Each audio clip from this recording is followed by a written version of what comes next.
মুসা ডাক দিয়ে বলে, আজরাইল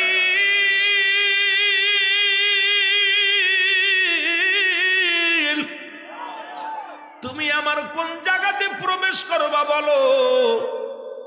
আজরাইল কয়, নবী মুসা নে আমি ঢুকবো আপনার চক্ষু দিয়ে। বলে, আজরাইল রে তোর সাহস কেমনে হয়? এই চোখটা দিয়ে আমি রব্বে কারিমের ওই আরশ মহল্লা দেখছি, আমি তোর পারে নূরের তাজাল্লি মোবারক দেখছি রে আমার রব্বে কারিমের। এই চক্ষু দিয়া তোমার আমি ঢুকতে দিতে পারি না আজরাইল। ভাই তাহলে আপনার মুখ দিয়ে ঢুকবো না, মুখ দিয়ে আমি আল্লাহর সঙ্গে কথা বলেছি, এই মুখটা দিয়ে রব্বে কারিমের সঙ্গে প্রেমের আলাপ করেছি, ঢুকতে দিব না। কান্দে ঢুকবো। কান বলে, আজরাইল খবরদার আগাবি না, এই কান্দে আমার রব্বে কারিমের কথা শুনেছি।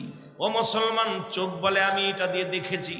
এইগুলো যখন নীরবতা মুসা আলাইহিস সালাম বলতে লাগলেন, আজরাইল কয়, আমি যে মিন্দে খুশি এমনি দিয়া ঢুকবো, আমারে বাধা দেওয়ার এখতিয়ার তোমার নাই, কারণ রব্বে কারিম আমারে পাঠাইছে রুহটা নেওয়ার জন্য। দেরি হচ্ছে না, দেরি করা সম্ভব নয়। জোরে জোরে চিল্লায়া বলা যাবে না আল্লাহ। আজরাইল হুকুম দিছে কে?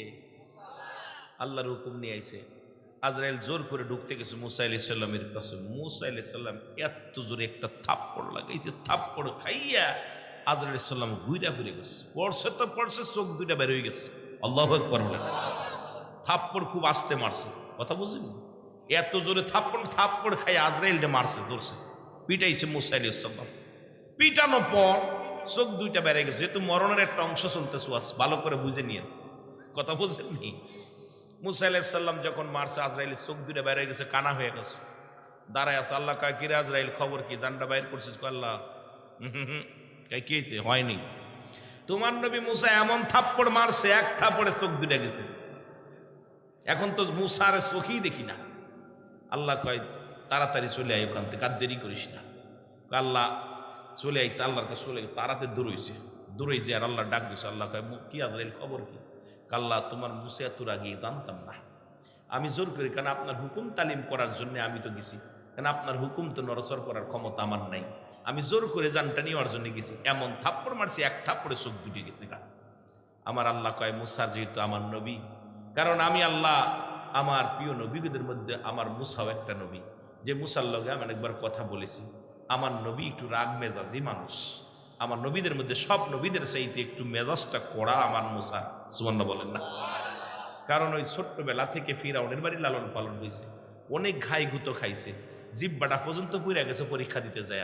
একসাথে দুইজন নবী হয়েছে, একজন হযরত মূসা আলাইহিস সালাম, হযরত হারুন আলাইহিস সালাম, দুই একসাথে নবুয়াতি পাইছিল। সুবহানাল্লাহ বলেন না?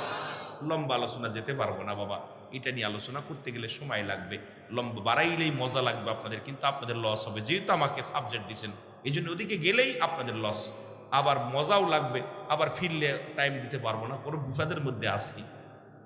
একসাথে দুজন নবুয়াতি পাইছে, তারা হলো কোনো একসাথে দুজন আল্লাহ নবুয়াতি দেন নাই, একমাত্র পৃথিবীর মধ্যে নবুয়াতি দিছে হযরত মূসা আলাইহিস সালাম তার বড় ভাই হারুন আলাইহিস সালামকে। সুবহানাল্লাহ বলেন না? যখন তুতলা কথা বলতে পারে না, তো মূসা আলাইহিস সালাম খুব ক্ষিপ্ত হয়ে যায়, বুকে হাঁটুর মধ্যে জোরে জোরে থাবা মারে, কথা বলতে গেলে বেঁধে যায়, রাগ হয়ে যায় কথা বলতে গেলে। আল্লাহ কি অবস্থায় পড়লাম, মানুষকে ইসলামের দাওয়াত দিব, কিন্তু জিব্বা তো আর ওর ভাঙতে কষ্ট হয়। এখন আল্লাহ কয়, তোর এই জিব্বাটা যদি সাইরা যায়, মানুষ তো ইতিহাস ভুলে যাবে যে তুমি যে আগুন গালে দিয়েছিলে ফিরআউনের পরীক্ষার মধ্যে, আসিয়ার পরীক্ষার মধ্যে, তখন তো আগুন গালে দিয়া তোমার জিব্বাটা পুড়ে গেছে, জিব্বাটা আমি তুতলা বানাইছি, ইতিহাস মানুষ কি ভুলে যাবে, এটা বলতে দেব না। সেহেতু তুমি যেহেতু কথা বলতে পারো না, মূসা আলাইহিস সালাম দোয়া করে, আল্লাহ হয় আমার তুতলা ভালো করে দাও, নাই আমার ভাইরে হারুন রে নবুয়াতি দাও। আল্লাহ কয়, ঠিক আছে, তোর দাবি আমি কবুল করলাম, তবে তোর তুতলা ভালো করতাম না, তোমারে আমি তোমার ভাই হারুন রে নবুয়াতি দিলাম। জোরে বলেন না সুবহান? আর একটু জোরে বলেন না সুবহান? রাগ বেশি, আল্লাহকে ওর রাগ বেশি, মারছে, ঠিক আছে, আমার নবী যেহেতু তোমার পিটাইছে, এদিকে আসে আমার কুদরতি হাত দিয়ে আল্লাহ রাব্বুল আলামিন আজরাইল সাল্লামের চোখ দুটো সেরে দিছে। চোখ দুটো যেই ভালো হয়ে গেছে, আজরাইল কাল্লা আমার সুযোগ দেন, তাড়াতাড়ি যাই মুসারে তাড়াতাড়ি জানটা কবজ করে নিয়ে আসি, তাড়াতাড়ি নিয়ে আসি। এখন আল্লাহ কয়, না, মুসার জানটা কবজ করতে তোমার যা লাগতো না, দেরি করো, আমি আগে শুনে নি মুসার কাছে, জিবরিল আসো, আমার নবীরে জিগাও দিক কতদিন থাকতে চায়, আগে খবর নাও, আমি আমার নবীর কাছে আগে আলাপ করে নি, কথা বলছেন নি? আমার নবী ইমানদারের পার খালি মুসা নবীর পার না, আপনার ওই পাওয়ার আছে, কারণ আপনারা অনেক ওয়াজ দেখছেন আমার, মুমিনের পর ইমানদারের হুকুম ছাড়া আজরাইল ভিতরে প্রবেশ করতে পারে না। সুতরাং খালি মুসা আলাইহিস সালাম না, আখির নবীর উম্মত আপনারও পাওয়ার আছে। আল্লাহু আকবার বলেন না। সেই মানুষ হওয়ার দরকার আছে কি না? হ্যাঁ, মানুষ হইয়া ভবেতে আসিয়া মানুষ হইয়া করলাম কি, ঠিক কিনা? সব মাকলুকাতের শ্রেষ্ঠ মাকলুকাত আশরাফুল মাকলুকাত, সেই মানুষ ঘুষ সুদ ব্যভিচার জিনা সব করতেছি, পশু চাইতে নিকৃষ্ট। এই মানুষগুলো সবচেয়ে উত্তম, সেই উত্তম জাতি যেভাবে শুরু করছে, সুদের মধ্যে, ঘুষের মধ্যে, জিনার মধ্যে, ব্যভিচারের মধ্যে, হারাম হালাল এগুলো সব পরিত্যাগ, কুন্ডার মধ্যে কুন্ডা ঢুকাই দিচ্ছে, সালার ভিতর আমের ভিতর সালা ঢুকাচ্ছে, কিসের মধ্যে বুঝেই কুল পাচ্ছি না। যদি বলেন ঠিক কিনা? এ আমার ভাইয়েরা, আমার বন্ধুরা, আমার আল্লাহ রাব্বুল আলামিন কয়, জিবরিল তাড়াতাড়ি যাও, আমার নবীর মুসার কাছে যাও, পয়গাম নিয়ে যাও। মুসা আলাইহিস সালামের কাছে আজরাইল আলাইহিস সালাম, মুসলমান জিবরিল আমিন আসলেন, সালাম দা, আসসালামু আলাইকুম জিবরিল। আম্মুস নবী মুসা, মুসা ওয়ালাইকুম আসসালাম। জিবরিল কি কি সমাচার নিয়ে আসছো? বলে জিবরিল আমিন কয়, হুজুর আপনার কাছে জানতে চাই আপনি কতদিন আর দুনিয়ায় থাকতে চান, কতদিন দুনিয়ার মধ্যে থাকতে চান? দুনিয়ার মায় পড়ে গেছেন। নবী বলছে, বাল্হুয়া কিলাব, এই দুনিয়াটা পচা দুর্গন্ধ মরি। মানুষের চরিত্র হলো কুকুরের চরিত্র। কুকুর যেমন মরি পাইলে খুশি হয়, শীত জামানার মানুষ সম্পদ পাইলে খুশি হবে। তার প্রমাণ যারা ফেসবুক দেখেন, এখন অবস্থা ইমানের চাইতে মুসলমান গদির দাম বড় হয়ে গেছে। কারণ গদির কাছে ইমান হারায় ফেলতেছি। কেউ করতেছি দুর্গা পূজা, কেউ করি মন্দিরে পূজা, কেউ করি মহিলা পূজা, কেউ করি মুসলমান সর্বনাশ। বলাও যায় না, বড় বিপদের মধ্যে আসি। ধরে বলেন ঠিক কিনা? কি যে শুরু হলো! আহা মুসলমান, আইরে মুসলমান শুনে নাও। মুসা আলাইহিস সালাম ডাকতে বলে, জিবরিল কি খবর নিয়ে আইছো বলো? বলে, হুজুর কতদিন আপনি দুনিয়ার মধ্যে থাকবেন? কতদিন? আপনি কি একটা বকরির গায়ে যতগুলো পশম আছে এতদিন বাঁচতে চান? মুসা নবী কাকে জিগাইনি তোমারে, তারপরে সমাধান কি? বলে এই কতদিন? 50 বছর, 500 বছর, 100 বছর। এত লোভ দেখাও কেন? তারপরে কি হবে? তারপরে মরা লাগবে। ডাক দিয়ে কয়, জিবরিল রে, যদি 50 বছর বাঁচি রে, 100 বছর বাঁচি, 500 বছর বাঁচি, এরপরও যদি মরা লাগে রে, আমার আর বেঁচে থেকে লাভ নাই। আমি বুড়া হয়ে গেছি, হাত দিয়ে এখন বেঁকা হয়ে গেছে, চুলগুলো পেকে গেছে, দাঁতগুলো পড়ে গেছে, আর দুনিয়ার জিন্দেগি আর চাই না। ও আজরাইল, ও জিবরিল, তোমার মাওলারে বলো রে, যেহেতু বয়স হয়ে গেছে আর বাঁচতে চাই না, তবে ওই মরার আগে আর একবার তোমার মাওলার সঙ্গে দিদার করতে চাই। জোরে জোরে চিল্লায়া বলা যাবে না মারহাবা। যেহেতু আর 10 দিন পরে মরা লাগবে, 20 দিন পরে মরা লাগবে, 100 দিন পরে মরা লাগবে, তা আগে মরলি দোষ কি? আগে মরলি দোষ কি? খালি খালি কষ্ট করে রান্না বাড়া করা লাগবে, ইবাদত বন্দেগী করা লাগবে, তোমার ডাকা লাগবে, ওর দরকার নেই। তা আমারে নিয়ে যাও, নেওয়ার আগে একটু আজরাইল এসির সাথে তোমার সঙ্গে শেষ দেখাটা দেখার সুযোগ করে দাও। আমার ভাইয়েরা, আমার বন্ধুরা, আমার প্রতিমধ্যে আল্লাহ কয়, জিবরিল যাও আমার হাবিবরে জানাও কবে দেখা করবে, যদি এখন ইচ্ছা তখন আসতে পারে। মুসা আলাইহিস সালাম বলে, আল্লাহ দেরি হয় না, আগামীকালই আসি। আসো। এবার বনি ইসরাইল লোকজন ডাক দে কয়, হুজুর আপনি আল্লাহর সঙ্গে কবে দেখা করতে যাবেন? বলে, আগামীকাল তো যাব, আমাদের একটা নালিশ নিয়ে যাবেন। সেই নালিশটা হলো, আমরা বড় অলাদ জাতীয় মানুষ, রব্বে কারিম যেন আমাদের খাবার ব্যবস্থা করে দেয়, রিজিকের ব্যবস্থা করে দেয়, আমাদের সামনে থেকে যেন খাবার ছিনিয়ে না নেয়। আল্লাহর কাছে একটা দাবি করবেন, এই বনি ইসরাইল মানুষগণ যেন সুন্দরভাবে খেয়ে পরে বাঁচতে পারে। জোরে বলা যাবে না সুবহানাল্লাহ। মুসা আলাইহিস সালাম নিলেন, নালিশটা নিলেন। গভীর মনোযোগ, গভীর মনোযোগ। এবার মুসা নবী দিদারের জন্য রওনা হয়ে গেলেন। বললাম 3 জনের নালিশ নিলেন। কয়জনের? 3 জনের নালিশ নিলেন। এই নালিশটা, প্রথম নালিশ নিলেন, নালিশটা হলো একজন মুসলমান ধনী ডাকতে বলে, নবী মুসা রে, এত সম্পদ আল্লাহ আমারে দিছে, এত পরিমাণ সম্পদ দিছে, এই সম্পদ কি আমল করলে, কি কাজ করলে সম্পদগুলো কমে যাবে? আমার একটু জানতে চাই, তোমার আল্লাহর জিগাইবানি কি আমল করলে দুনিয়ার সম্পদ আমার কমে যাবে? আমার মুসা নবী কয়, নিলাম তোমার নালিশটা নিলাম। দ্বিতীয় ব্যক্তি একজন মহিলা মানুষ ডাক দে কয়, নবী মুসা কই যাও? আমি যাইতেছি আল্লাহর সঙ্গে সান্নিধ্য লাভ করার জন্য, দিদারের জন্য। ডাক দে কয়, নবী মুসা রে, তুমি যাও আমার আল্লাহর দরবারে যাও রে মুসা, আমার একটা নালিশ নিবানি। এই দুনিয়ার মধ্যে আমি মানুষের দ্বারে দ্বারে চেয়ে চিনতে খাই, আমি গরিব মানুষ, আমি কি আমল করলে ধনী হব একটু জানতে পারিনি রে নবী মুসা, তোমার আল্লাহরে জিগাইবানি আমি কি আমল করলে আমি ধনী হতে পারব? গরিব কয় কমবে কেমনে, ধনী কয় গরিব কয় কেমনে ধনী হব, ধনী কয় কেমনে গরিব হব। এবার একজন প্রতিবন্ধী, হাত নাই পা নাই, হাত নাই পা নাই চোখ নাই, লোকটা গোড়াইতেছে, শব্দ শুনিয়া কয়, কে যাও? আমি যাইতেছি নবী মুসা আলাইহিস সালাম। কই যাও? বলে আমি আল্লাহর দিদারে যাই। কয়, নবী মুসা রে, আমার একটা নালিশ নিবানি, তোমার আল্লাহরে জিগাইবানি, আমার তো হাত নাই, আমার পা নাই, আমার মতো প্রতিবন্ধী এই দুনিয়ার মধ্যে আমার আল্লাহ কেন পাঠাইলো?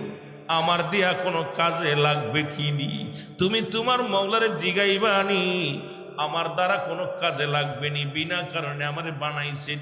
যদি আমার বিনা কারণে বানায় রে, কেন এত কষ্ট দেয় আমার আল্লাহ? এই দুনিয়ার মধ্যে তোমার মওলারে জিগাইবা। নবী মুসা কয়, তোমার নালিশটাও নিলাম। রওনা হয়ে গেলেন নবী মুসা আলাইহিস সালাম, মাওলার দিদারে রওনা হয়ে গেলেন। প্রথম যখন মুসলমান দেখা করে রব্বে কারীমের সঙ্গে আলাপ হয় গো, মুসা নবী তো প্রথম বলেছিল, রব্বুল আলামিন আমি সরাসরি দেখতে চাই। আল্লাহ কইলাম কখনোই না, সম্ভব নয়। কয়, রব্বুল আলামিন একটু দেখা দাও। কইলাম কখনোই না, সম্ভব না, এই নূরের তাজাল্লি সহ্য করতে পারবি না। ওরে মুসলমান শুনে নাও, এই নূরের তাজাল্লি মুসারে তোরে সহ্য করার মতো ক্ষমতা আমি আল্লাহ দিই নাই, একজনকে দিছি, তিনি হলো রাহমাতাল লিল আলামিন। জোরে জোরে চিল্লায় বলা যাবে না মারহাবা? এরে আমার মনের জল্পনা কল্পনা, নবী যাব আমি সোনা, বলো যাব আমি সোনার মদিনা, বলো যাব আমি।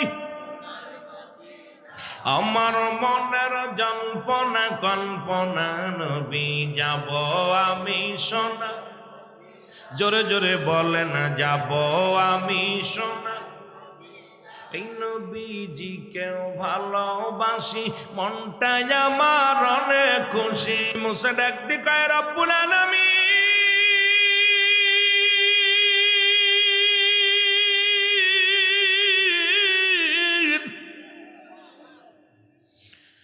শরিয়াতের চোখ দিয়া যদি দিদার না হয় রে, যদি সরাসরি আলাপ না হয়, ও আমার আল্লাহ একটা কথা জানতে চাই সর্বপ্রথম আমার আল্লাহ গো,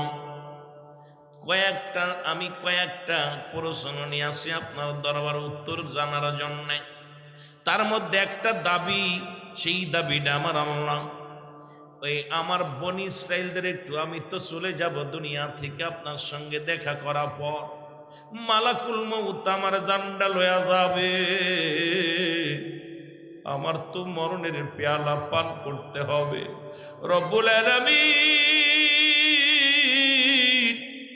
ওই মরণের আগে আমার বনি ইসরাইলের লোকেরা রব্বুল আলামিন একটা দাবি করছে, তাদের আপনি খানার ব্যবস্থাটা করে দিবেন, তাদের রিজিকের সন্ধান দিয়ে আল্লাহ বেশি করে দিয়ে দিবেন।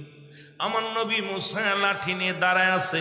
আল্লাহ ডাক দে কয়, নবী মুসা রে, তোমার হাতে কি? বলে লাঠি। পরে লাঠি, এই লাঠি দিয়ে আমি সাগর পাড়ি দিই, যখন মানুষের সামনে ফেলে দিই, লাঠি যখন দুনিয়ার মধ্যে ফেলি সাপ হয়ে যায়। এই লাঠি দিয়ে আমি বকরি চড়াই, এই লাঠি দিয়ে আমি গাছের পাতা পাড়ি, এই লাঠি দিয়ে মুসলমান শুনে নাও, এই লাঠি হলো মুজিজার লাঠি রে আমার আল্লাহ। আমার আল্লাহ ডাক দে কয়, নবী মুসা রে, আমি সব জানি, এত কিছু জানতে চাই নাই রে মুসা। তবে আমার নবী মুসা ডাক দিয়ে কয়, আমার আল্লাহ একটা কথা আপনার কাছে জানতে চাই, আমার বনি ইসরায়েলদের কি উপায় হবে আমি চলে যাওয়ার পর?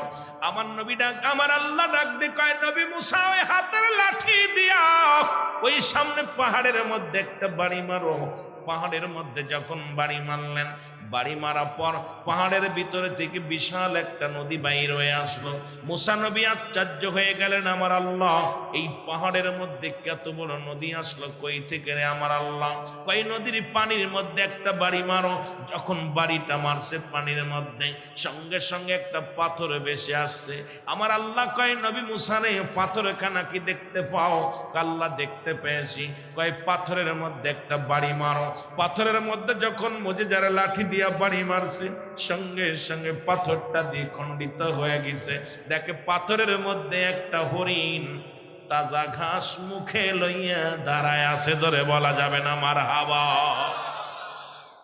এ হারাম খোরেরা, এই ঘুষখোর সুদখোরেরা, শোন রব্বে কারিম যে কেমনে বান্দারে খাওয়ায়, কেমনে পশু পাখিরে খাওয়ায়। সুদখোর আর ঘুষখোরেরা এই দুনিয়ার মধ্যে এখনো পরিবর্তন যারা হলি না, বড় কষ্ট লাগে অন্তরের ভিতরে যুবক। আমার আল্লাহ রাব্বুল আমিন ডাক দিয়ে কয়, মুসা রে তাকায়া দেখ। মুসা নবী যখন তাকায়া দেখলেন, দেখে রে হরিণের মুখের মধ্যে তাজা ঘাস। নবী মুসা ডাক দিয়ে কয়, রব্বে কারিম পাহাড়ের মধ্যে নদী, নদীর মধ্যে পানি, পাথর, পাথরের মধ্যে হরিণ। রব্বুল আলামিন কি দৃশ্য আমারে দেখাইলা, তাও তাজা ঘাস খায়।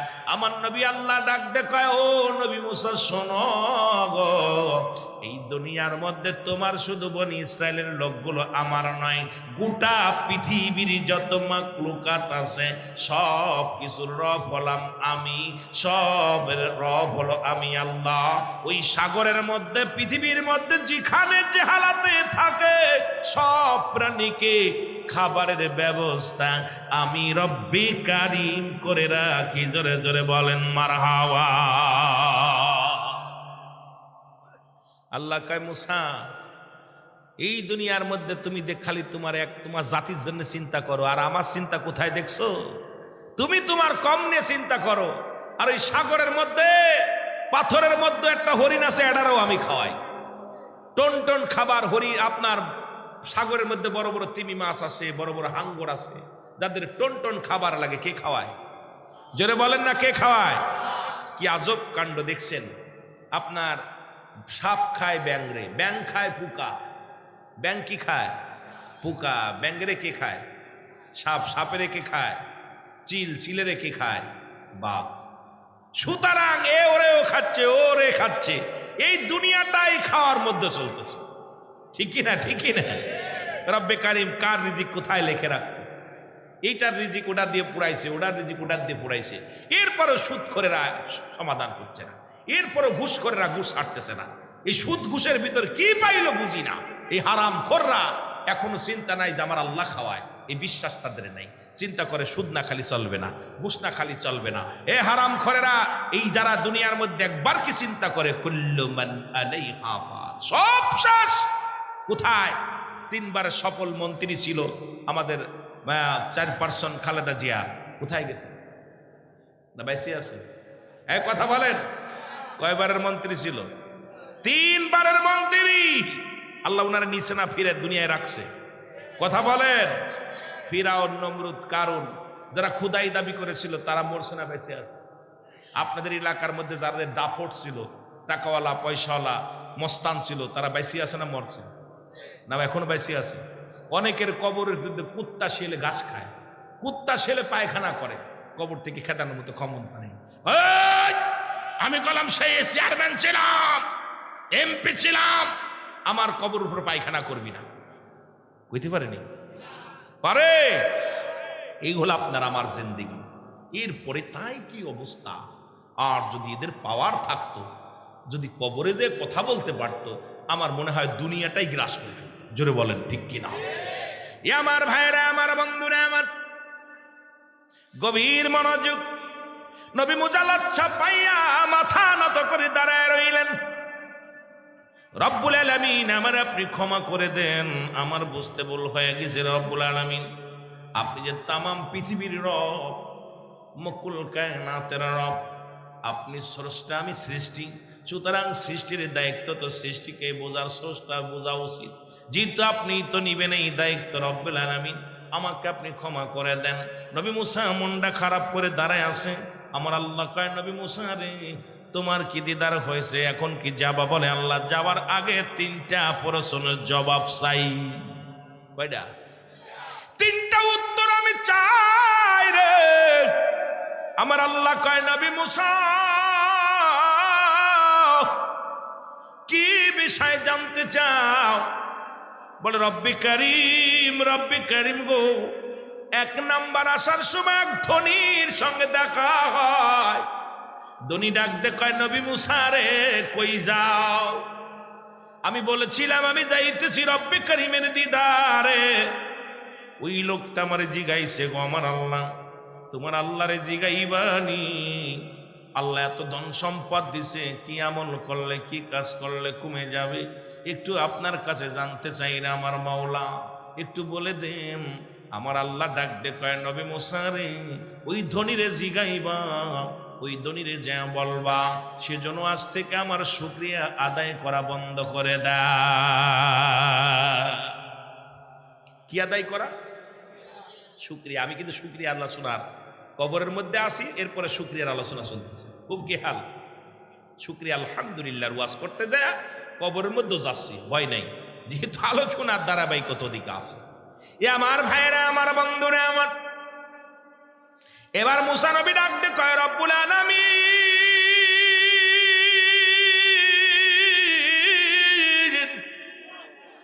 আর একটা বিষয় জানতে চাই আমি গো।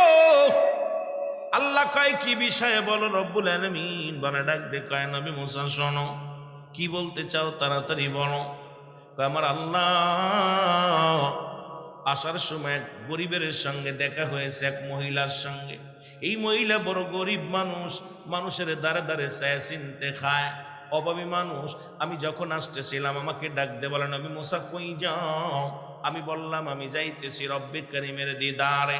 এরে নবী মুসা শোনো, তোমার মাওলারে জিগাইবানি, আমি এত গরিব মানুষ, কি আমল করলে ধনী হব রে মুসা? আল্লাহ তোমার কাছে জানতে চাই, ওই মহিলার প্রশ্নের জবাব আমি কি দিব, আমার একটু বলে দাও।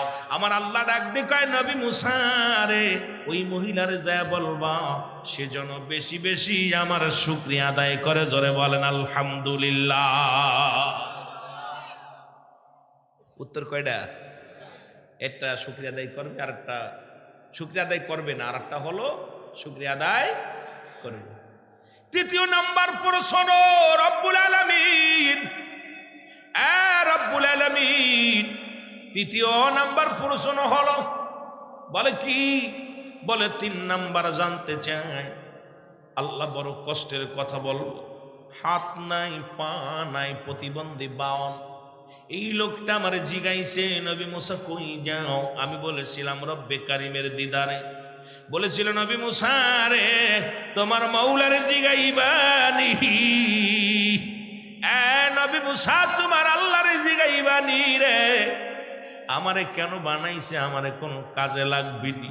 আমার তো হাত নাই, আমার তো পা নাই, আরে আমার মতো প্রতিবন্ধী, আমার মতো বাউন্ডে কোনো কাজে লাগবে নি। আমার আল্লাহ ডাক দিয়ে কয়, নবী মুসা শোনো গো, তুমি যা ওই লোকটারে বলবা, তারে বানাইছি জাহান্নামের মধ্যে কিছু ফুটা আছে, ছিদ্রা আছে। ওই জাহান্নামের মধ্যে কিছু বড় বড় ফুটা আছে, ছোট ছোট ফুটা আছে। এই ফুটাগুলো বন্ধ করার জন্য তারে বানাইছি। নবী মুসা হাও মাও করে কান্দার বলে, রব্বি কারীম, এই লোকটা জীবনে পা নাই, জীবনে হেঁটে দেখতে পারে না, এই লোকটার হাত নাই, কোনোদিন ধরতে পারে নাই কিছু রে। এই লোকটার আমি কেমনে বলবো রে আমার আল্লাহ? আল্লাহ আমি কেমনে বলবো? আমার আল্লাহ কয়, ও মুসা, তুমি আমার কাছে জানতে চেয়েছো, আমি জানায়া দিছি, যাও তুমি চলে যাও। নবী মুসা রওনা দিয়ে দিছে রে। এর মধ্যে ধনীর সঙ্গে দেখা। ধনী বলে, নবী মুসা তোমার আল্লাহরে জিগাই শুনি, আমি কি করলে আমার ধন সম্পদ কমে যাবে? আমার নবী মুসা ডাক দেখায়, ধনী রে, তুমি আজ থেকে রব্বে কারিমের শুকরিয়া আদায় করবা না, দেখবে তোমার ধন সম্পদ কমে যাবে। আল্লাহ বলেছে। ধনী ডাক দেখায়, নবী মুসা, আমারে কি পাগল পাইছো? আমার যদি ধন সম্পদের পাহাড় আল্লাহ দান করে, কোনোদিন আমি শুকরিয়া আদায় করা বন্ধ করতে পারবো না। উচ্চ কণ্ঠে ধনী বলছে আলহামদুলিল্লাহ। ধনীর সম্পদ আরো দ্বিগুণ বেড়ে গেছে। জোরে জোরে চিল্লায় বলা যাবে না সুবহানাল্লাহ? আর একটু জোরে জোরে চিল্লায় বলা যাবে না আলহামদুলিল্লাহ? আমার মা বোনের আওয়াজগুলো শুনবা আজকে। আলহামদুলিল্লাহ, বিসমিল্লাহ, সুবহানাল্লাহ বেশি বেশি তাসবিহ পড়বা গো। যখনই কোনো কাজে হাত দিবা আলহামদুলিল্লাহ বলবা। শুকরিয়া আদায় করলে রব্বুল আলামিন খুশি হয়ে যায়, সংসার ভিতরে রহমত এসে যায়। সন্তানের গোসল করাবা, বলবা আলহামদুলিল্লাহ। সন্তানকে খাওয়াইবা, বলবা আলহামদুলিল্লাহ। সন্তানকে বুকে নিয়ে টান দে, বলবা আলহামদুলিল্লাহ। পড়তে বসাইবা, বলবা আলহামদুলিল্লাহ। কোনো কাজে বাইর হবা, বলবা আলহামদুলিল্লাহ। এই কাজের মধ্যে বরকতে পরিপূর্ণ হয়ে যাবে। কারণ এই আলহামদুলিল্লাহ শুকরিয়া যখন রব্বে কারিম এত পছন্দ করে, বান্দা যখন শুকরিয়া আদায় করে, তার মহিমা আমার আল্লাহ এত খুশি হয়ে যায়, বান্দার উপরে রাজি হয়ে যায়, খুশি হয়ে যায়, রহমত দিয়ে ভরপুর করে দেয়। জোরে জোরে চিল্লায় বলো মারহাবা। আর একটু জোরে জোরে চিল্লায় বলা যাবে না মারহাবা? এইবার মুসা নবী চলে গেলেন, যাইয়া গরিবের লাগে দেখা হয়। গরিব ডাক দে বলে, নবী মুসা, তোমার মৌলার জিগাইছো নি? ও নবী মুসা, তোমার আল্লাহরে জিগাইছো নি? কয় জিগাইছি রে বুড়ি মা, জিগাইছি। তোমার আল্লাহ কি বলছে বলো? বলে আমার আল্লাহ বলছে, বুড়ি মা, তুমি বেশি বেশি করে আল্লাহর শুকরিয়া আদায় করবা। বুড়ি ডাক দেখায়, নবী মুসা, তোর আল্লাহ আমারে কি দিছে যে এত শুকরিয়া আদায় করব? মানুষের বাড়ি বাড়ি খায়, খায়, আমার ঘর নাই, বাড়ি নাই, কিচ্ছু নাই, কিসের জন্য তোর আল্লাহর শুকরিয়া আদায় করব? সঙ্গে সঙ্গে উত্তর থেকে দক্ষিণ থেকে একটা তুফান আসলেন।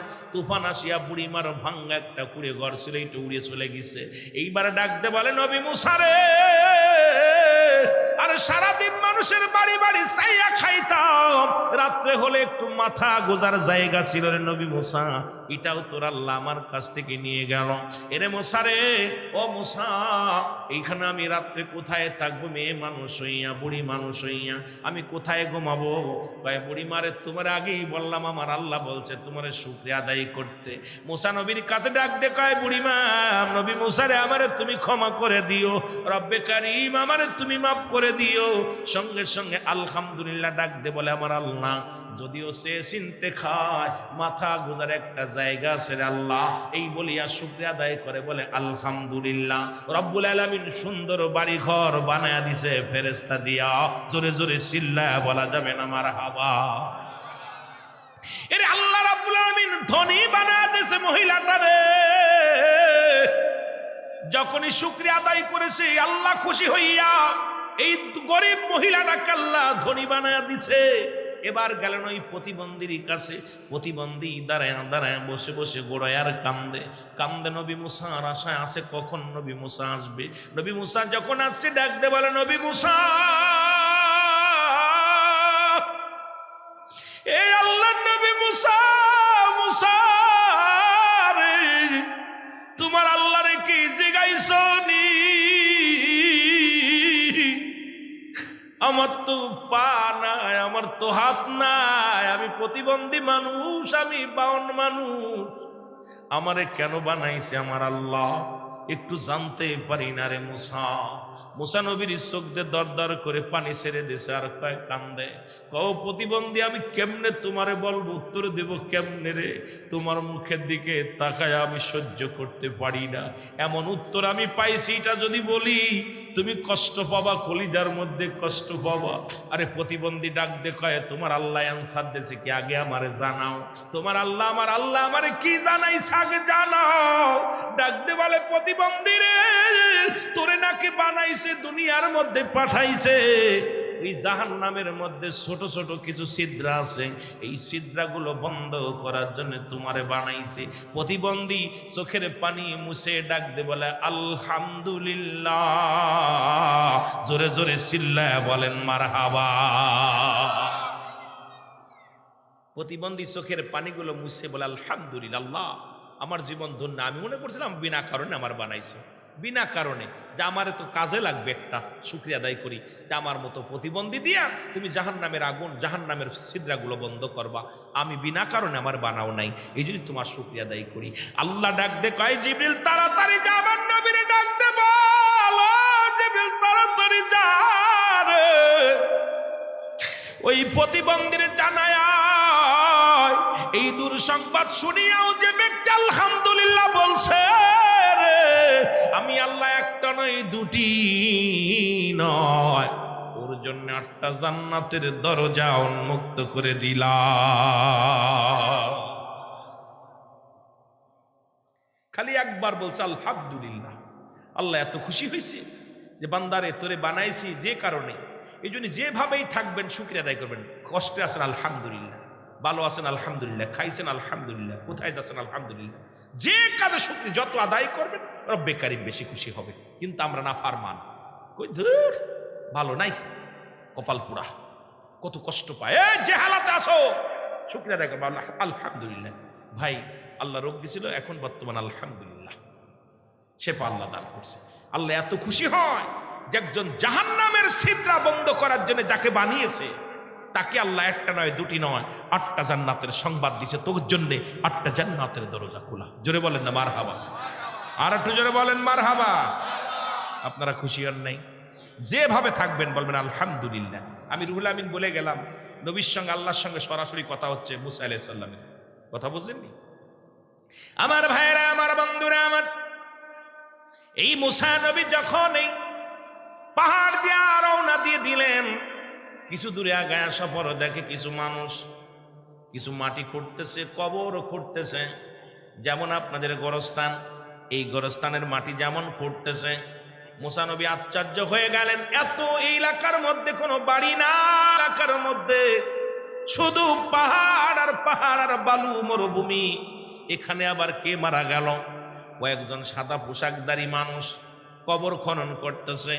মুসা নবী আস্তে আস্তে আগে আসলেন, সালাম দা, আসসালামু আলাইকুম। ভাই আপনারা এখানে কি করেন? আমরা কবর খুঁড়তেছি। কয় কে মারা গেছে? কয় মহল্লার একজন মারা গেছে, তারে এখানে দাফন করাবো। ডাক দিয়ে কয় নবী মুসা আপনি কোথায় গেছিলেন? আল্লাহর সঙ্গে দেখা করলাম, এরপরে 3 জনের সঙ্গে আলাপ করলাম, এখন যাইতেছি বাড়ির দিকে। কয় নবী মুসা যদি মনে কিছু না করেন আমাদের এই কবর খোঁজার একটু সাহায্য করেন, যেহেতু আপনার গায়ে বল আছে, একটু কবরটা একটু খুঁজে দেন। নবী মুসা এবার তাদের হাত থেকে অস্ত্র নিলেন, অস্ত্র নিয়ে কবরটা খুঁড়লেন, সুন্দর কবর খনন করলেন। ও যুবক বাবারা, কবর যখন খনন হয়ে গেল, নবী মুসা ডাক দিয়ে কয় কবরটা যার জন্য খুঁজতেছে, যার জন্য কবরটা খুঁড়লে সেই লোকটা কত বড় মুসলমান শুনে নাও। ওই ফেরেশতারা তো মানুষের সুরত ধরে ফেরেশতারা কি করতেছিলেন? কবর খনন করতেছিলেন। ডাক দেখায় নবী মুসা, যে লোকটা এই ঘরে ঘুমাইবে, এই বাড়ির মধ্যে ঘুমাইবে, সেই লোকটা দেখতে শুনতে আপনার মতো, লম্বা চওড়া আপনার মতো, বডি ফিটনেস আপনার মতো। আপনি একটু যদি কবরে শুয়ে যদি মাপটা দেখতেন, মাপ ঠিক আসেনি। মুসা আলাইহিস সালাম কবরটা দেখে আফসোস করে বলে, কবর রে, এই গহীন অন্ধকার হবে একমাত্র ঠিকানা। মুসা আলাইহিস সালাম ডাক দিয়ে বলে, রব্বি কারীম,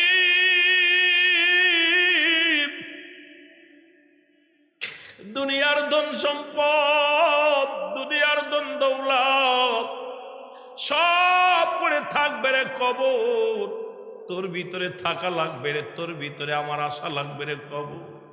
কবর রে, এই ঘরের খবর অনেকে নিতে পারে না রে খবর। মুসা আলাইহিস সালাম কবরের ভিতরে গোড় দিলেন। মুসা আলাইহিস সালাম কবরের ভিতরে নামলেন, নামিয়া শুয়া পড়লেন। কবরের ভিতরে শুয়া আফসোস করে, আল্লাহ কত সুন্দর পৃথিবী, কত সুন্দর জমিন, কত সুন্দর আসমান, কত সুন্দর তোমার সৃষ্টি। আর এই গহীন কবর, এই কবর রে, এখানে শুইতে হবে, সবার শুইতে হবে। আফসোস করতেছিলেন। এমন সময় আল্লাহ কয় আজরাইল দেরি করিস না, আজকে আমার নবী মুসার শেষ দিন, তাড়াতাড়ি জান্নাতে চলে যা, জান্নাত থেকে একটা ফল নিয়ে আয়। কারণ নবীর মুসা, নবীর কবর নবী নিজেই খুঁজছে। যার যার মুসলমান শুনে নেন, শুনে নেন, মুসা আলাইহিস সালামের কবর মানুষে খোঁজে নাই, মুসা নবীর কবর ফেরেশতারা সাহায্য করেছে, আর মুসা নবী নিজের কবর নিজেই খনন করেছে। এবার কবরের ভিতরে শুয়ে আছে, হঠাৎ করে একটা আপেল আনিয়া মুসা নবীর হাতের মধ্যে দিলেন, বাইলন। মুসা নবী আপেল খাইতে ভালোবাসতেন, জান্নাতি ফলগুলো পৃথিবীর মধ্যে সবচেয়ে পছন্দের ফল, মুসা নবী আপেল খাইতে পছন্দ করতেন। আপেলটা হাতের মধ্যে নিয়ে মুসা নবীর আর বুঝতে বাকি নাই, আরে এই বুঝি আমার শেষ ফল রে, কারণ এই দুনিয়ার মধ্যে এই ফলটা আমি বেশি প্রিয় ছিল আমার কাছে। এই আপেল পাইল কই, মরু প্রান্তরে পাইল কই, আপেলটা দিল কে? ফেরেশতারা বলে হুজুর, ফেরেশতারা তো মানুষের শুরু দূরে আছে, ডাকতে বলে হুজুর আপনি কবর খুঁড়ে ক্লান্ত হয়ে গেছেন, আপেলটা খাইতে ভালো লাগে, আপনি আপেলটা খেয়ে নেন। জোরে জোরে চিল্লায় বলেন লা ইলাহা।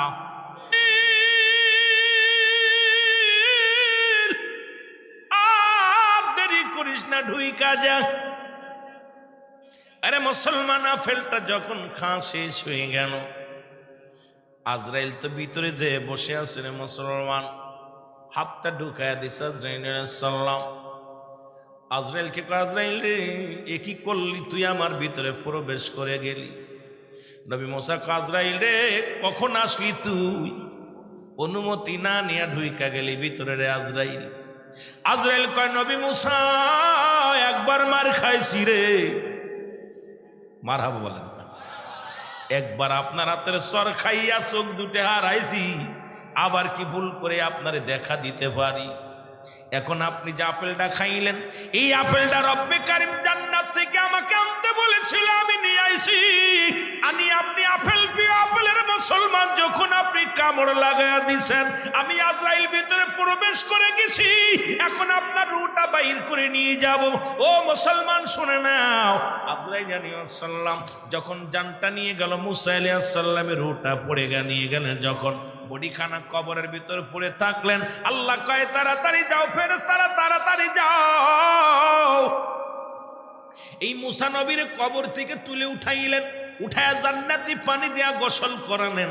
আল্লাহ কয় মুসা নবীর দুনিয়ার কোনো কাপড় পরাবি না, মুসা নবীর জান্নাত থেকে কাপড় আনবি, কাপড় আনিয়া মুসা নবীর কাফন দাফন করাইয়া, ওরে মুসলমান ফেরেশতাদের জানাজা পড়াইয়া আল্লাহ নবী মুসা আলাইহিস সালামের দাফন দিলেন দুনিয়ার মধ্যে করাইয়া।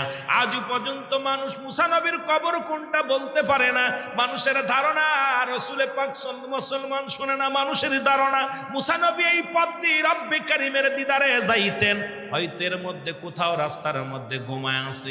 একটা আন্দাজ করিয়া মুসা নবীর কবরটা সুন্দর অনেক লম্বা করে বানিয়ে রাখছে। মুসলমান গভীর মনোযোগ, এই মুসা নবীর রব্বুল আলামিন এই হালাতে দুনিয়া থেকে নিয়ে গেছেন। এই শুধু তাই না, এর মুসলমান শুনে নাও, এই দুনিয়ার মধ্যে আসার একটা সিরিয়াল আছে, যার কোনো সিরিয়াল নাই। দেখা যায় দুনিয়ার মধ্যে বাবা জিন্দা, সন্তান দুনিয়ার মধ্যে নাই।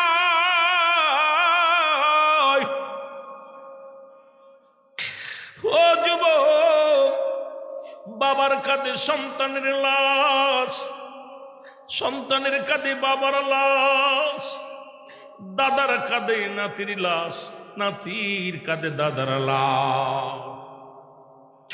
দুইটা টাইমে মানুষের মরণ হয়, একটা হলো রাতের বেলা, একটা হলো দিনের বেলা। দিন শুরু করেছিলাম, মৃত্যুবরণ করি না। রাত শুরু করেছি, এখনো মৃত্যুবরণ করি নাই। বাবারে আগামী কাল পর্যন্ত বাঁচবো, আমার আপনার জীবনে আগামী দিন সূর্য উদয় হবে কেউ বলতে পারি না। পৃথিবীর মধ্যে তিনটা বিপদ, নাম্বার 1 হলো মানুষের মরণ,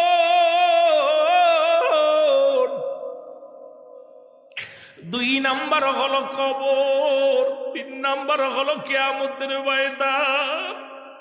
আল্লাহ, মরণ থেকে বাঁচার কোনো পথ নাই, মরণ থেকে বাঁচার মতো কোনো উপায় নাই। আমার বাবারা আমার মৃত্যুর কথা বলতে চাই, মনে পড়ে গেল আল্লামা মুফতি আমজাদ আলী সাহেব একটা কিতাব লেখলেন, কিতাবের নাম বারে শরীয়ত। এই কিতাবের মধ্যে লিখলেন, দুনিয়ার মানুষ শুনে নাও, মানুষ যখন সাধারণ মৃত্যুবরণ করে 70টা তাজা উটের গায়ের চামড়া জবাই না করিয়া উল্টো দিকে টান দিয়া লবণ আর মরিচ লাগা দিলে যতটুকু যন্ত্রণা হয়, এর চাইতে 70 গুণ যন্ত্রণা হলো একটা সাধারণ মৃত্যু। এখন আমরা যারা মরণকালে পায়খানা করে দিই রে, কত মানুষের গোসল করাইলাম, কত মানুষের দাফন করাইলাম, কাফন পরাইলাম, ওই মরণের সময় জিহ্বাটা বড় হয়ে গেছে গো, ওই মরণের সময় পায়খানা করে দেয়, মরণের সময় প্রস্রাব করে দেয়, মরণের সময় চোখ দুটি বড় বড় হয়ে যায়। তাদের মৃত্যুটা কত কঠিন হয়, তাদের মরণটা কত কঠিন হয়। আমার মরণ শিবে কখন কেউ তো জানি না, আমার এ আমি চলে যাব, আমায় তোমরা বইলা যাইও না, আমি চলে যাব, আমার মরণ আসিবে কখন কেউ তো জানি না, আমার টাকা পয়সা দালান কোটা যাহা করেছি সব কিছু ফেলাইয়া আজি একাই চলেছি রে, আমি সব কিছু ফেলাইয়া আজি। আমি যাবার কালে ভেবে দেখি আমার কেহ নাই, আমি যাবার কালে ভেবে দেখি নাই ডানে বামে মাটি, আমার মাটির বিছানা ডানে। আরো জোরে জোরে বলেন, ডানে বামে মাটি, আমার মাটি, আমি চলে যাব, আমায় তোমরা বইলা যাইও না, আমি চলে যাব না, ডানে বামে মাটি, আমার মাটির বিছানা ডানে বামে। এ দুনিয়ার মুসলমান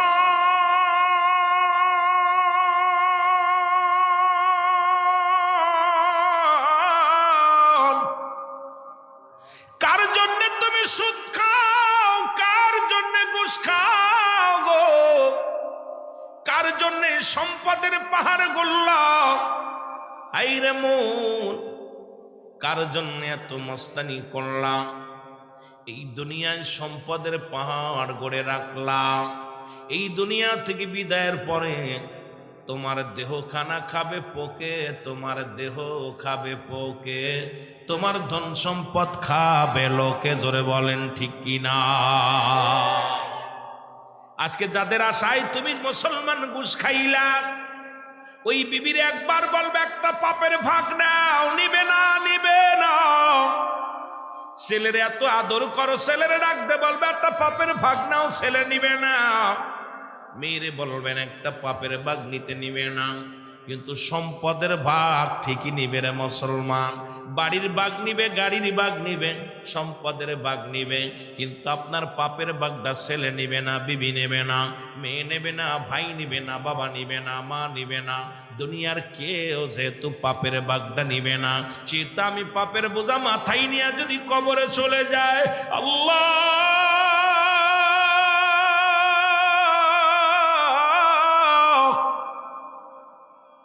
এই কবরের ভিতরে আমি কি জবাব দিব গো? এই কবর আমারে ছাড়বে না, কবর আমারে ছাড়বে না।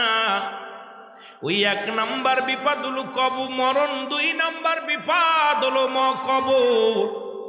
ওই দেখে আসলাম কত কবর বাসি শুয়ে আছে রে বাজান, কারো সকাল হয় না, কারোর রাত হয় না। কবর বলতে বোঝায় মানুষের মৃত্যুর পর থেকে শুরু করে কিয়ামত পর্যন্ত জগৎটাকে বলা হয় কবরের জগৎ। কারোর জীবনে 3.5 হাত জায়গা জুটছে, কারোর হয়তো জুটে নাই রে মুসলমান। শুনে নাও, আমি প্রথমে বলতেছিলাম কুল্লু মান আলাইহা ফান। আল্লাহ কয় বান্দারে এই জমিনটা আমি চূর্ণ বিচূর্ণ করে দিব, এই জমিনের মধ্যে যা কিছু আছে সব চূর্ণ বিচ্ছিন্ন করে দিব। এই জমিনের মধ্যে কিচ্ছু বলতে কিচ্ছু রাখবো না। যেদিন সব কিছু শেষ হয়ে যাবে সেদিন থাকবো শুধু আমি আল্লাহ। আমি থাকবো আমার রসুলের ভালোবাসা নিয়ে। আমার যুবক বন্ধুরা শুনে নাও, এই মরণের পরে যখন কবরে শোয়া দিবে, ওই কবরের ভিতরে আসবে দুজন, একজন ফেরেশতা আসবে না মুসলমান। আমরা জানি কবরের ভিতরে আসবে কত মুনকার নেকির আইব।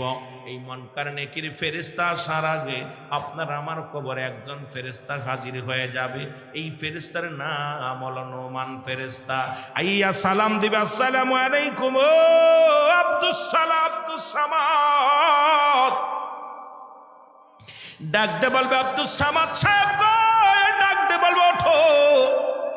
দুইটা কাগজ থাকবে হাতের মধ্যে, একখানা হাতের মধ্যে ধরাইয়া দেয়া বলবে বান্দা নাও। আব্দুস সামাদ সাহেব নাও, এবার মুসলমান আখতারুজ্জামান সাহেব নাও, রুহুল আমিন সাহেব নাও, রুবেল ভাই নাও, এরকম মুসলমান হাসান ভাই নাও। ডাক দিয়ে বলবে বান্দা নাও। হাতের মধ্যে নিয়ে তখন দেখবে দুনিয়ার মধ্যে কত রাকাত নামাজ পড়েছি, কতটা ভালো কর্ম করেছি, রোজা রাখছি, হজ করেছি, যাকাত দিছি। বান্দা দেখে বড় আনন্দ পাওয়া যাবে রে। বান্দা ডাকতে বলবে এত সুন্দর আমল নামাটা। এবার নোমান ফেরেশতা ডাকতে বলবে বান্দা তুমি লিখে দাও, কারণ যার যার আমল নামা তার লেখা লাগবে রে। আমরা মনে করি আমাদের আমল নামে, এখন তো বলি আমরা শিক্ষিত না, লিখতে পারি না, টিপসই দিব। ওই কবরের মধ্যে কোনো টিপসই চলবে না, যার যার আমল নামা তার লিখে দেওয়া লাগবে। এবার বান্দারে শুনে নাও, দিলের কান্ডা লাগা শুনে নাও। বলে বান্দা তুমি লিখে দাও। বলবে আমি লিখতে জানি না, লিখবো কেমন করে? বলে আমার কাছে তো কোনো কলম নাই। ডাকতে বলে বান্দা শুনে নাও, কলম তোমার ডান হাতের শাহাদাত আঙ্গুল মুবারক। এই কেরামন কাতিবিন যা লিখে রাখছে বান্দা, আজকে এখানে বসে আছেন সবার আমল নামায় নেকি লেখা শুরু করছে কেরামন কাতিবিন। আমার বাবারা আমার শুনে নাও। ডাকতে বলে বান্দা এইবারে লিখে নাও, সারা জীবন 40 বছর 50 বছর তোমার আমল নামাগুলো গুছায় রাখছে। যা তুমি করছো, ভালো করছো মন্দ করছো, দুইটাই গচ্ছিত আছে রে বান্দা। এই নাও, তুমি নাও হাতের মধ্যে নিয়া। বলে আমি লিখবো কেমনে? তুমি বলে লেখো। বলে লিখবো কেমনে? আমার কাছে তো কোনো কলম নাই। আরে মুসলমান নোমান ফেরেশতা ডাকতে বলে বান্দা ওই ডান হাতের শাহাদাত আঙ্গুল মুবারক হবে তোমার কলম। ও যুবক, তোদের হাতে ধরে পায়ে ধরে বলে যায় এই হাত অন্যায় করিস না, এই হাত দেওয়ার সুদের কারবার করিস না, ঘুষের কারবার করিস না, এই হাত দেওয়ার অন্যায় করিস না, এই হাত দেওয়ার কখনো মদের মধ্যে হাত দিস না, গাজার মধ্যে হাত দিস না, বিড়ি সিগারেট ধরিস না, এই হাত দিয়ে অন্যায় পথে পা দিস না। এই হাতটার মধ্যে যুবক তোদের পায়ে ধরে বলি, হাতে ধরে বলি, এই হাতটা দিয়ে মানুষকে আর কষ্ট দিস না। এই হাত দিয়ে মানুষের দান ধ্যান কর, এই হাত দিয়ে সত্যের দিকে আহ্বান কর, এই হাত ইসলামের জন্য নিবেদিত কর, বিনোদিত কর। এই মুসলমান হাতটা যদি রব্বে কারিমের দরবারে যদি জবাব যদি ভালো দিতে চাও, এই কলমটা যখন পাইবে বান্দা, কলম পাইয়া ডাক দে বলে বান্দা এই ফেরেশতা আমি কলম পাইলাম, এখন কালি পাইব কয়? ডাক দে বলে বান্দা কালি তোমার মুখের থুতু মুবারক।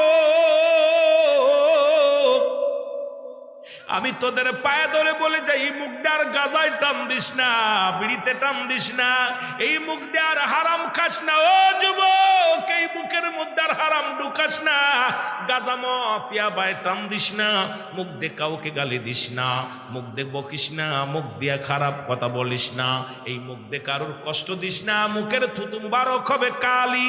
এরা মুসলমান, এই মুখের থুতু মুবারক যদি নষ্ট হয়ে যায়, কালি যদি নষ্ট হয়ে যায়, যায়, লেখা সম্ভব নয়। এই জন্য মুসলমান মুখের এই থুতু মুবারক হবে কালি। জোরে জোরে চিল্লায়া বলা যাবে না আল্লাহু আকবার। আমার প্রাণ পাখি রে,